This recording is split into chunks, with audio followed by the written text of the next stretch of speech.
Assalamualaikum warahmatullahi wabarakatuh.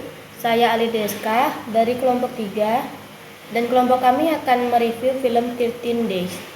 13 Days merupakan sebuah film yang berlatarkan kondisi pada masa Perang Dingin, tepatnya dimulai saat isu mengenai penyeludupan rudal dan hulu ledak nuklir oleh Rusia ke Kuba, perlahan sampai ke telinga Amerika Serikat.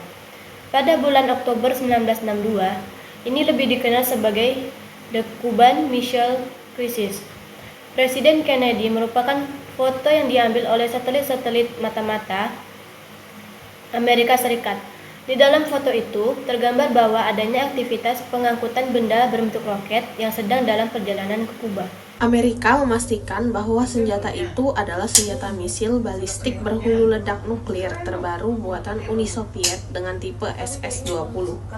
Menurut perhitungan, misil tersebut mampu membunuh 80 juta orang Amerika dan diperkirakan bahwa misil tersebut akan dapat dibuat beroperasi dalam 10-14 hari.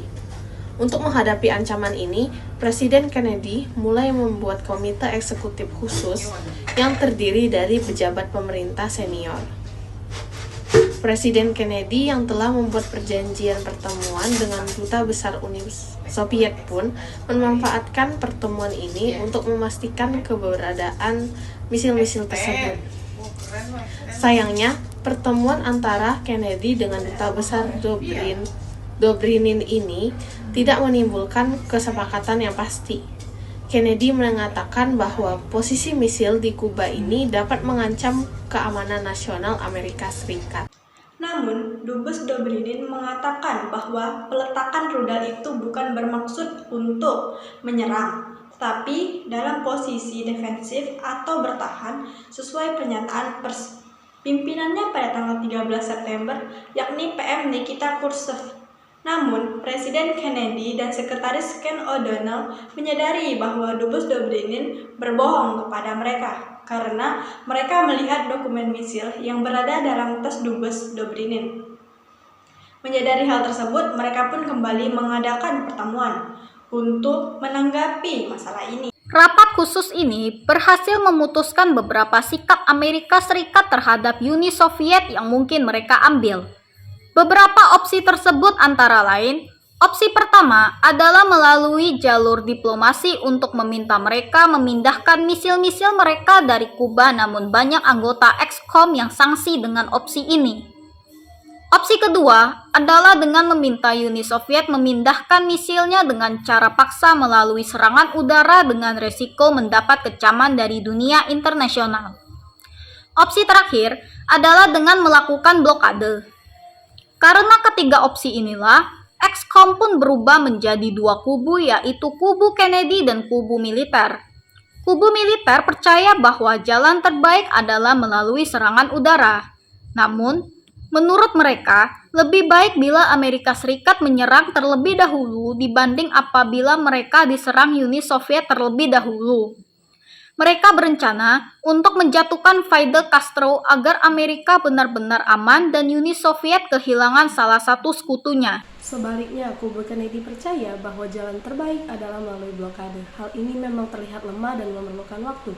Kennedy khawatir apabila Amerika menyerang Uni Soviet, maka Uni Soviet akan membalas dengan menyerang Berlin atau Jerman Barat yang merupakan anggota NATO yang merupakan aliansi militer dengan prinsip collective security. Dengan demikian berarti apabila satu negara merupakan anggota diserang, maka negara lain yang merupakan anggota akan membantu negara yang diserang. Apabila hal ini terjadi, maka akan tercipta Perang Dunia Ketiga. Nah, dari pemaparan atau review film di atas, di sini kami akan menjawab pertanyaan Bapak mengenai tentang jelaskan sumber hukum internasional.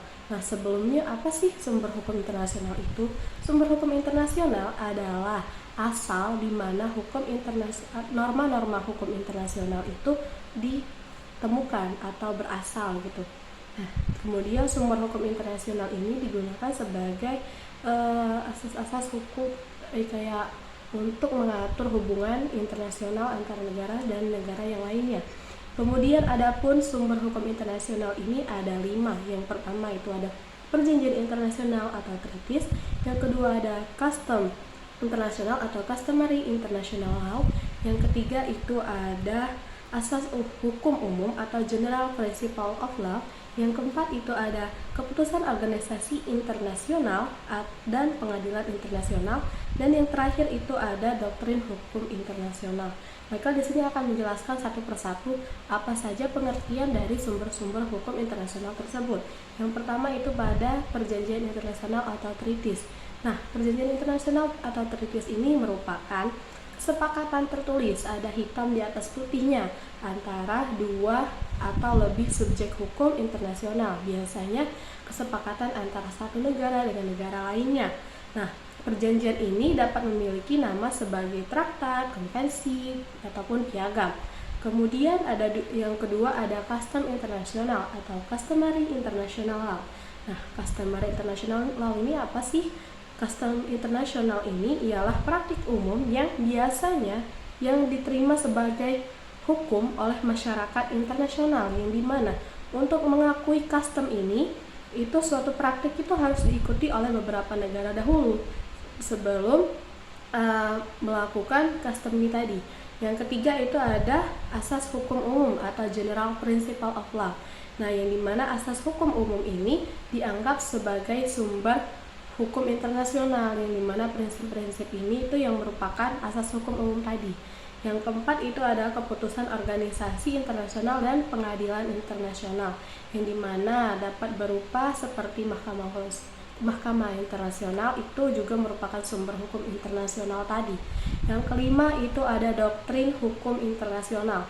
Nah, doktrin hukum internasional itu merupakan pendapat ahli tentang hukum internasional, yang dimana juga bisa dijadikan sebagai sumber hukum internasional. Nah, kemudian sumber-sumber hukum ini tadi membentuk kerjasama, kemudian membentuk rangka hukum yang mengatur tentang interaksi antar negara dan subjek hukum internasional. Demikian review film dan jawaban pertanyaan pemaparan kami tadi. Apabila ada salah kata, kami mohon maaf. Kami akhiri. Wassalamualaikum warahmatullahi wabarakatuh.